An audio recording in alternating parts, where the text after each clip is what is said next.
आपने बीजेपी के समर्पण की बात की, जरा स्ट्रैटेजी की बात समझते हैं।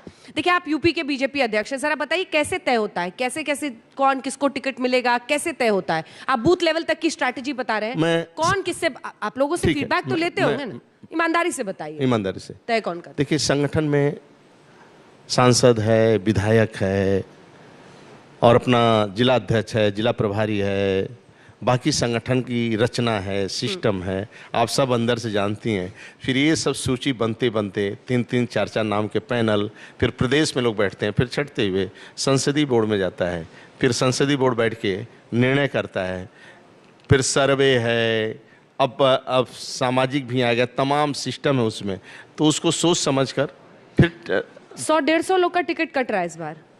आज के डेट में मैं फिर से पुनः कह रहा हूं कि संसदीय बोर्ड तय करता है कि टिकट किसका कटेगा, किसका। लेकिन भारी बदलाव तो कर रहे हैं ना आप लोग, मैं अभी बेस्ड ऑन परफॉर्मेंस। नहीं, अब स्ट्रिक्ट पार्टी है, अनुशासित पार्टी है। अभी हमारे किसी विधायक का ऐसा शिकायत तो आया नहीं है, नहीं हुआ है ऐसा कोई शिकायत तो एक भी विधायक का नहीं। अभी जो थे, डर नहीं जो रहे कई जगह हारेंगे। एकाध दो जो थे वो अपने आप इधर उधर जा रहे हैं, बाकी तो लगभग अब राजभर जी यहाँ बैठे थे, उनका कि कितने लोग उनकी पार्टी से संपर्क में, उन्होंने कहा आपके 12-14 मंत्री, आप सीधा उपाध्यक्ष दयाशंकर सिंह का नाम लिया और कहा कल मुझसे टिकट मांगने आए थे। वो टिके रहेंगे वहां पर, अंतिम समय तक टिके रहेंगे, आपको क्या लगता है? आप अभी भी गमछा फेंक रहे हैं क्या? नहीं, हम नहीं कर रहा हूं, अभी तक टिके रहेंगे क्या? मैं गमछा फेंक रहे हैं क्या? मैं नहीं कर रहा, गमछा फेंक रहे हैं। आप उनसे पूछिए आप टिके रहेंगे वहां तक तो दयाशंकर सिंह क्या उनसे गठबंधन के लिए बात करने गए? देखिए, हम लोग आपके उपाध्यक्ष हैं। नहीं, हम लोग हैं, मैं उपाध्यक्ष है, लेकिन है क्या है, हम लोग सभी के संपर्क में रहते हैं। राजनीतिक दल है, कोई दुश्मनी तो है नहीं है, एक दूसरे के संपर्क में रहना चाहिए और बातचीत करना चाहिए, चाय पीना चाहिए, आना जाना चाहिए। चुनाव लड़ना अपनी जगह है, अपनी विचारधारा को लेकर नीचे जाने की आवश्यकता है।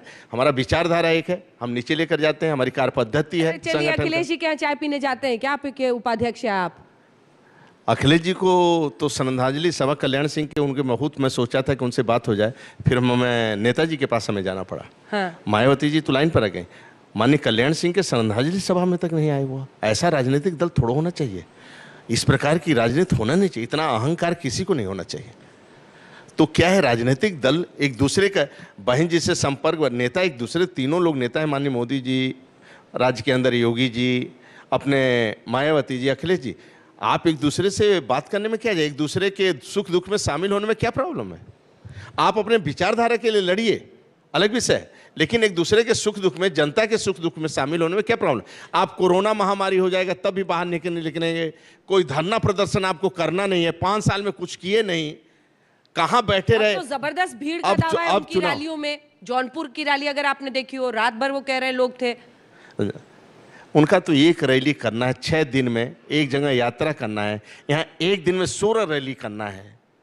6 यात्रा हमारे निकल रही थी और एक दिन में 16 रैलियां होना है, हर क्षेत्र में 4-4 रैली, कहीं डिप्टी सीएम तो कहीं अध्यक्ष, कहीं मुख्यमंत्री, 16 रैलियां और भयंकर जबरदस्त रैलियां और उत्साह सहित रैलियां। आपका चैनल ने देखा, सब लोग देखे हैं, वो तो अकेले उनको 6 दिन में अपना व्यवस्थित सजा हो जाकर पूरे प्रदेश से।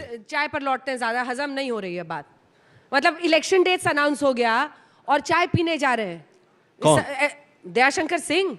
मतलब क्या, ठीक है, क्या छोटे दलों को अभी भी आप लोग पटाने की कोशिश कर रहे हैं? नहीं, हमेशा संपर्क रहेगा छोटे दलों से, हमेशा संपर्क रहेगा। राजभर जी ने कुछ पॉजिटिव कहा है?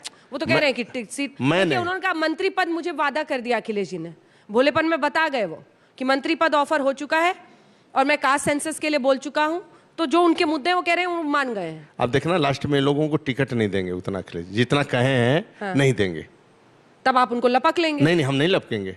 हाँ, अब कैसे? हाँ। आप नजर गड़ाए बैठे हैं एकदम कि उनको सीट नहीं देंगे उतना। बिना आपके सहयोग में कुछ नहीं कर पाऊंगा। हाँ। आपका सहयोग देना पड़ेगा। आप लोग लपके बैठे हैं एकदम इंतजार। देखिए, कुल मिलाकर राजनीति एक सिद्धांत के आधार पर वैचारिक है। देखिए, सत्ता हम सरकार बनाते हैं तो गरीबों के सेवा के लिए मिलते हैं, अंतिम व्यक्ति के खुशहाली के लिए बनाते हैं। पिछले 5 सालों में इस राज्य के अंदर कभी नहीं हुआ जो हो गया, मतलब पक्का मकान से लेकर शौचालय, आयुष्मान का कार्ड, योजना, जूता, चप्पल, भोजन, खाना और 80%, 40 से लेकर 80% तक किसानों को सब्सिडी, टेल तक उनके पानी पहुंचने का काम हुआ। सांप काटने पर, बिजली का करंट लगने पर तुरंत 5 लाख का चेक उनके घर पहुंचता था।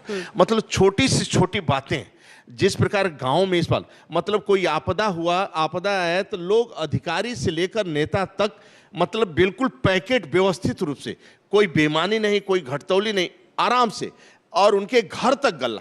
पहली बार इस प्रकार सरकार है आदरणीय योगी जी के नेतृत्व में, जो गरीबों के लिए और गरीब किसान को केंद्र बिंदु रखकर सेवा किया, और शहरों के अंदर व्यापारी से किसी से वसूली ना हो, गुंडागर्दी ना हो, इसका भी ध्यान दिया। इसलिए गुंडों के परिवार, गुंडों के प्रॉपर्टियों पर बुलडोजर चला है, न कि किसी शरीफ और गरीबों पर।